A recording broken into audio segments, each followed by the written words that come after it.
భద్రాద్రి కొత్తగూడెం జిల్లా భద్రాచలంలో ITDA project అధికారి బి రాహుల్ మీడియా సమావేశంలో జరిగిన గిరిజన సంక్షేమంపై కీలక ప్రకటనలు చేశారు.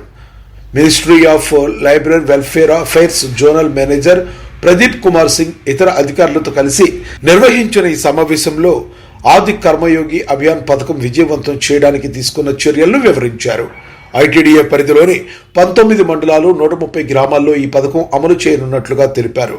దుమ్మగూడెం మండలంలోని నడికుడి, సింగవరం గ్రామాల్లో దీన్ని లాంఛనంగా ప్రారంభించనున్నట్లుగా వెల్లడించారు. అంగన్వాడీ టీచర్, ఆశా వర్కర్, ఒక స్కూల్ టీచర్, ఇట్లా ఈ టీం అందరికి కూడా ట్రైనింగ్స్ ఇచ్చాము.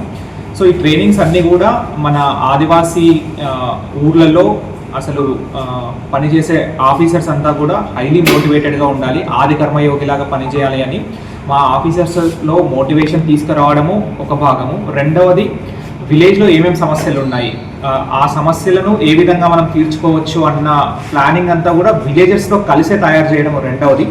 మూడవది, సెంట్రల్ గవర్నమెంట్ కానీ స్టేట్ గవర్నమెంట్ కానీ ఏమేమి స్కీమ్స్ ఇస్తుంది, దానిలో ఎంతెంత సబ్సిడీస్ ఉన్నాయి, అవన్నీ మరి ఎలిజిబిలిటీ ఉన్న వాళ్ళందరికీ తెలుసా లేదా, ప్లస్ విలేజ్లో ఇన్ఫ్రాస్ట్రక్చర్ అంటే రోడ్లు కానీ బిల్డింగ్స్ కానీ వీటిలో కూడా ఏమైనా గ్యాప్స్ ఉన్నాయా, ఆ గ్యాప్స్ ఉంటే వాటిని మనము మళ్ళీ మనం సబ్మిట్ చేస్తే దాని నుంచి శాంక్షన్స్ తీసుకొని చేసుకోవడము. సో ఆఫీసర్స్ మోటివేటెడ్గా ఉండడము, దానితో పాటు ప్రజలందరూ ఆదివాసులందరూ ఈ అభివృద్ధి దాంట్లో భాగస్వాములై వాళ్ళ ప్రాబ్లమ్స్ వాళ్ళే ముందుకు తీసుకొచ్చి ఆ సొల్యూషన్లో కూడా వాళ్ళు భాగం కావాలన్నది ఈ అభియాన్ యొక్క ముఖ్య ఉద్దేశం.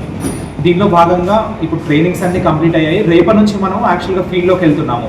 రేపు దుమ్మగూడెం మండలంలో మనము 2 విలేజెస్తో స్టార్ట్ చేస్తున్నాము. దీంట్లో మనము ఫస్ట్ ఆది సేవా కేంద్రాన్ని, ఒక సేవా కేంద్రాన్ని, అది జీపీ బిల్డింగ్ ఉండొచ్చు, అంగన్వాడీ సెంటర్ ఉండొచ్చు, ఆ విలేజ్లో ఏది గవర్నమెంట్ ఎస్టాబ్లిష్మెంట్ ఉంటే దాన్ని ఆది సేవా కేంద్రంగా పెడుతున్నాము. సో రేపు ఈ 2 విలేజెస్లో ఆది సేవా కేంద్రాలు ఇనాగ్రేట్ చేసుకోవడము. దాని తర్వాత మనకు అంటే ఈ ప్రోగ్రామ్ అంతా కూడా మన తెలంగాణ యొక్క ముఖ్యమైన పండుగ బతుకమ్మ పండుగ జరుగుతున్న రోజుల్లోనే ఇవి కూడా చేస్తున్నాం కాబట్టి సో రేపు బతుకమ్మను కూడా మేము ఈ ఆది కర్మయోగిలో భాగంగా చేయబోతున్నాము. తర్వాత మెయిన్ ఉద్దేశము ఒక గ్రామ సభ రచబండ టైప్ పెట్టుకొని ఊర్లో ఉన్న పెద్దవాళ్ళను, యూత్ని అందరినీ కూడా అక్కడికి పిలుచుకొని ఏం సమస్యలు ఉన్నాయని ఫస్ట్ డిస్కస్ చేస్తాము. దాని తర్వాత ఊర్లో మెయిన్ ఏరియాలో ట్రాన్సాక్ట్ వాక్ అంటే మొత్తం తిరిగేసి వాళ్ళ సమస్యలను యాక్చువల్గా మళ్ళీ చూడడం, అంటే రోడ్స్ ఉన్నాయా లేదా, డ్రైన్స్ ఉన్నాయా లేదా, కరెంట్ ఉందా లేదా, బిల్డింగ్స్ రిపేర్స్, అట్లా అన్నీ మళ్ళీ ఆ వాకింగ్లో అంతా చూసుకొని మళ్ళీ గ్రామ సభ, మళ్ళీ గ్రామ పంచాయతీకి వచ్చి ముందనుకున్నది ఏంటి, నిజంగా ప్రాబ్లమ్స్ ఏంటి, ఇట్లా అని చెప్పేసి విలేజ్ విజన్ ప్లాన్ అంటే 2030లో మా గ్రామ పంచాయతీ ఎట్లా ఉండాలి, 5 సంవత్సరాల తర్వాత ఎట్లా ఉండాలి అన్న యాక్షన్ ప్లాన్ అంతా తయారు చేసుకొని ఇట్లా 130 విలేజెస్లో తయారు చేసుకున్న తర్వాత దానికి తగ్గ అప్రూవల్ గ్రామ సభ అప్రూవ్ చేస్తే మనకు సెంట్రల్ గవర్నమెంట్ స్టేట్ గవర్నమెంట్ కలిసి శాంక్షన్ చేస్తాయి. ఈ భాగంగా రేపు మనం చేస్తున్నాము.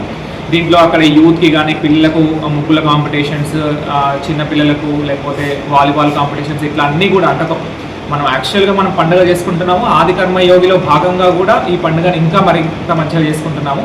సో నెక్స్ట్ అక్టోబర్ 2 వరకు మన పరిధిలో ఉన్న 130 విలేజెస్లో కూడా ఈ ఆది కర్మయోగి అభియాన్లో భాగంగా ఈ విలేజ్ యాక్షన్ ప్లాన్ అని తయారు చేసుకోవడం జరుగుతుంది. ఇది ఒక మంచి చక్కని అవకాశం కాబట్టి మేము రేపు ఈ 2 విలేజెస్ తర్వాత రేపు సాయంత్రం ప్రెస్కి కూడా 130 విలేజెస్ యొక్క షెడ్యూల్ రిలీజ్ చేస్తాము. సో అక్కడ ఆ ఊర్లో ఏ టైంలో మనం ఇది చేస్తున్నామో అది మీరు ముందుగానే మీ ద్వారా ఆ విలేజెస్కి వెళ్ళగలిగితే వాళ్ళ ఆ రోజు అవైలబుల్గా ఉంటే మనకి ఇంకా కూడా ప్రతిసారి ఏమైందంటే గ్యాప్స్ ఏమున్నాయన్నది మా ఆఫీసర్స్ మేము వెళ్ళి రోడ్ లేదు, డ్రైన్ లేదని మేము ఎస్టిమేషన్ చేసుకొని వస్తాము. దాంట్లో ప్రజల భాగస్వామ్యం ఎక్కువగా ఉండదు. బట్ ఇది ఒక చక్కని అవకాశం వస్తుంది. విలేజ్లో ఆఫీసర్స్తో